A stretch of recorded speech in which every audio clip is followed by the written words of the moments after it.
This is T. Corman of the SCP Foundation, continuing Dr. Campbell's request. Let's see, SCP-1195, Child's Storybook. Object Class Safe. Special Containment Procedures. SCP-1195 is to be stored in a standard safe class storage locker. The locker is to be locked by keypad, the combination known to the current head researcher and changed in the event of a new researcher. SCP-1195 is to be placed on a standard lecture podium for ease of reading, unless being dictated or otherwise being used in experimentation. Personnel are instructed to cease any oration that is seen to provoke an unintended negative response. Description: SCP-1195 is a leather-bound book, approximately 25 centimeters by 17 centimeters, of indeterminate origin and age. Carbon dating on the pages has given inconsistent results, and forensic examination of the leather matches no known species. It seems to have a variable number of pages, averaging approximately at 400. SCP-1195's anomalous properties become apparent whenever it is opened. Most often the first page is found blank, and after a moment the object will attempt to communicate via written text bleeding onto the page. Will always initially communicate in Euskara, but upon being responded to in any other language, it will continue to interact with the language that was spoken or written instead. Its method of instantaneously understanding and learning new languages is unknown, and recommended for further study. SCP-1195 has demonstrated an ability to converse in Braille in experiments with blind test subjects.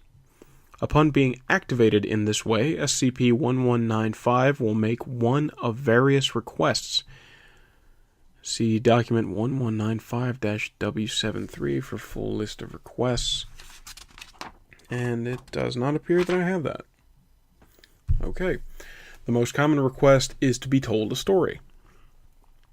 When a story, allegory, or other similarly descriptive speech is directed towards it, SCP-1195 will begin transcription. If the story is not told in a general readable format, SCP-1195 will reformat without noticeable loss of speed in the process.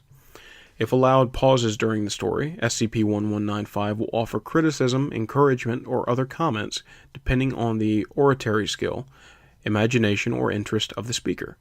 Generally, SCP-1195 is willing to continue this process indefinitely, creating new pages as needed for extremely long stories. The maximum number of pages observed has been 3,189, at which SCP-1195 stated that it was bored and that the experiment in progress was stupid. SCP-1195 then closed itself, and upon being reopened was observed to only have 120 pages.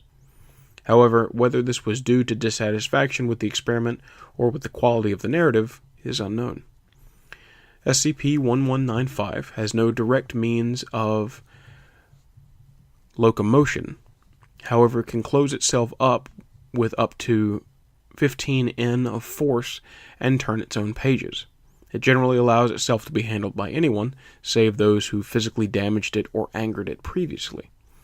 All attempts to coax SCP-1195 into divulging information about its origins, history, or other personal data have met with failure, as SCP-1195 states that it would need permission to share its personal history. Stories transcribed into SCP-1195 will in most cases not remain long, with the exception of stories of subjectively high quality or substantial length, which may stay for up to blank number of weeks. Most often, any previous story is erased as soon as a new subject arrives. SCP-1195 appears to remember certain individuals, and based on previous story quality and other experiences, will show varying levels of excitement and cooperation during subsequent sessions.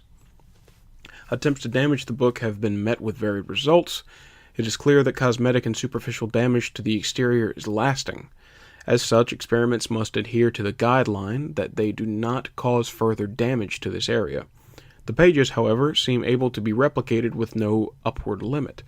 SCP-1195 generates additional pages as needed.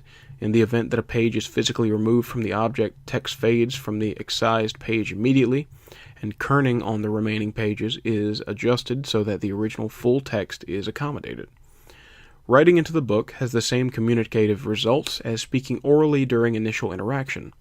Once the recitation process has begun, however, text handwritten in will be absorbed after a moment and responded to.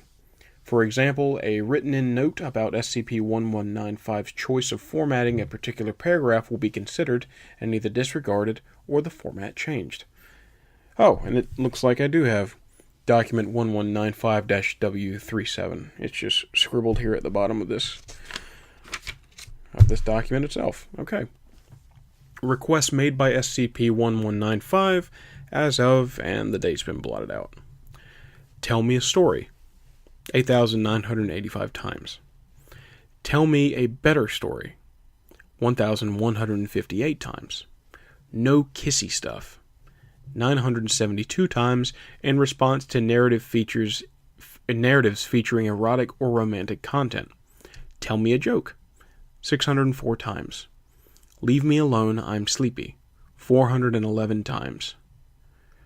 Leave me alone, you're stupid. 293 times. Come back, I'll be good, I promise. 74 times, made in response to reading sessions being aborted or to certain readers being replaced mid-session. I want my mommy. 1 time. What in the world? It's just might be like a.